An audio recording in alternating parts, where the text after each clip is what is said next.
Hello, আসসালামু আলাইকুম বন্ধুরা। আপনারা সবাই কেমন আছেন? আশা করি সবাই অনেক ভালো আছেন। দেখতে পাচ্ছেন আজকে আমাদের রূপপুর পারমাণবিক বিদ্যুৎ কেন্দ্র উপস্থিত হয়ে গেছে। আপনারা সবাই দেখছেন যে আমাদের ইউনিয়ন হলো নিমপাড়া ইউনিয়ন, অনেক দারিদ্র ইউনিয়ন। এই ইউনিয়নে কারেন্ট কখনো আসে কখনো যায়।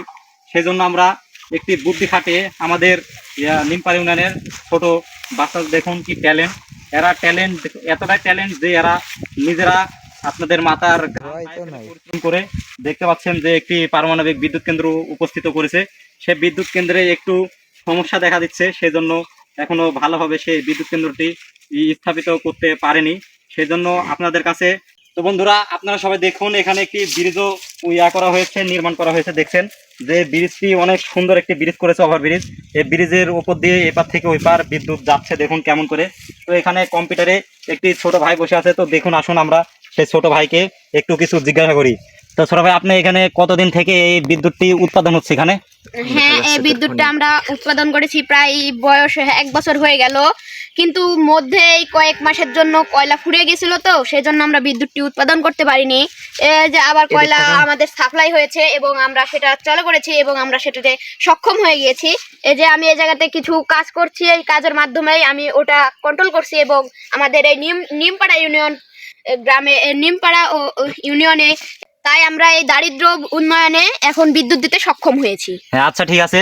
তো আপনারা সবাই দেখুন যে এখানে সে সুন্দর করে বিদ্যুৎটি আমরা উৎপাদন করতে পেরেছি। দেখতে পাচ্ছেন যে এখানে অনেক সুন্দর, কি সুন্দর করে ধোঁয়া বের হচ্ছে।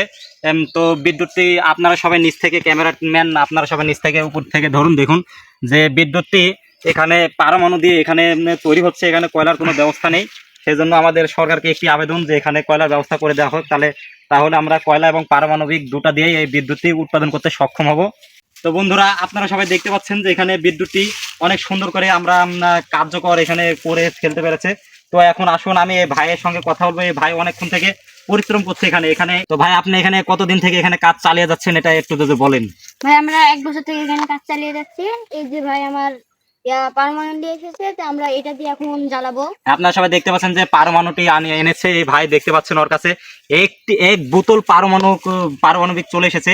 তো এক বোতল পারমাণু দিয়ে এখন আগুনের আমরা সব ব্যবস্থা করে এখানে বিদ্যুৎ উৎপাদন করব। আপনারা সবাই দেখতে পাচ্ছেন সেই পারমাণুটি ঢালতেছে সেই কি সুন্দর করে। তো এবার বিদ্যুতের কোনো ঘাটতি হবে বলে আমার মনে হয় না। তো ভাইরা আপনারা সবাই দেখতে পাচ্ছেন যে এখানে পারমাণু চলে এসেছে। এসে দেখুন কি সুন্দর করে একবারে ধোঁয়া বের হচ্ছে। এখানে নিচ থেকে দেখুন এই ধোঁয়াটি কি সুন্দর করে উপরের দিকে বের হচ্ছে, বাষ্প আকার উপরে উড়ে যাচ্ছে। আর এই বাষ্পের মাধ্যম দিয়ে আমরা বিদ্যুতের সেই সংঘটিতা পূরণ করতে পেরেছি। 24 ঘন্টার মধ্যে 2 ঘন্টা করে আমাদের নিমপাড়া দারিদ্র ইউনিয়নে কারেন্ট থাকে না, সেজন্য আমরা দেখুন কি সুন্দর করে ভাটার মতো বের হচ্ছে। আর এখানে ব্রিজটি দেখতে পাচ্ছেন, ওভার ব্রিজ। এই ব্রিজের উপর দিয়ে বিদ্যুৎ গুলো পার হচ্ছে, তারগুলো দেখতে পাচ্ছেন। আর এখানে ভাই বসে আছে, ভাই তাই এখানে সমস্ত কিছু কন্ট্রোল করতেছে এ ভাই। তো আমরা সবার সঙ্গে কথা বললাম, দেখলেন যে বিদ্যুৎ এখানে কোনো ঘাটতি আর দেখা যাবে না বলে আমার মনে হয়।